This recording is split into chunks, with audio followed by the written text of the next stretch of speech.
نبی پاک صلی اللہ علیہ وسلم نے رستے میں بیٹھنے میں منع کیا، لیکن فرمایا اگر بیٹھنا ہے تو تمہیں 5 کام کرنے پڑیں گے۔ گرمیوں میں جس کا دل کرتا ہے نا کہ کھلی ہوا میں بیٹھوں، بیٹھ لے پر 5 کام کرے، یہ بخاری ہے۔ جس کا دل کرتا ہے نا سردیوں میں گلی میں بیٹھوں دھوپ لوں، تو پھر وہ کتنے کام کرے گا؟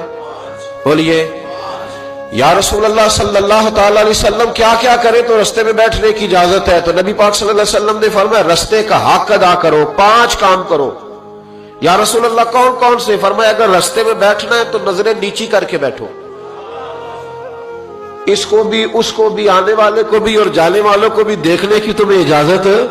رستے میں بیٹھنا ہے تو پھر نظریں نیچی کر کے بیٹھو۔ رسول کریم علیہ السلام نے فرمایا رستے میں بیٹھنا ہے تو دوسری شرط ہے، یہ شرطیں 5 لگائی نبی پاک نے، یہ بخاری ہے۔ فرمایا رستے میں بیٹھنا ہے تو دوسری شرط تمہارے لیے یہ ہے کہ جتنی چیزیں تکلیف دینے والی رستے میں پڑی ہوگی وہ بیٹھنے والے نے اٹھانی ہے۔ اس نے ایک نیا وہاں بیٹھ کے اذیت والا کام نہیں کرنا، بلکہ اس کی ذمہ داری ہے چونکہ رستے میں وہ بیٹھا ہے، تکلیف دہ چیزیں اٹھائے گا۔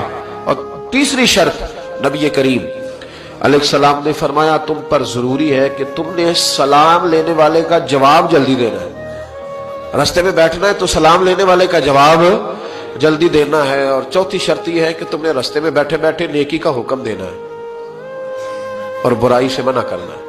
یہ 5 کام کرنے ہیں، پھر تمہیں رستے میں بیٹھنے کی اجازت ہے۔ یہ رستے کا حق ہے، اس کو ادا کرو تو رستوں میں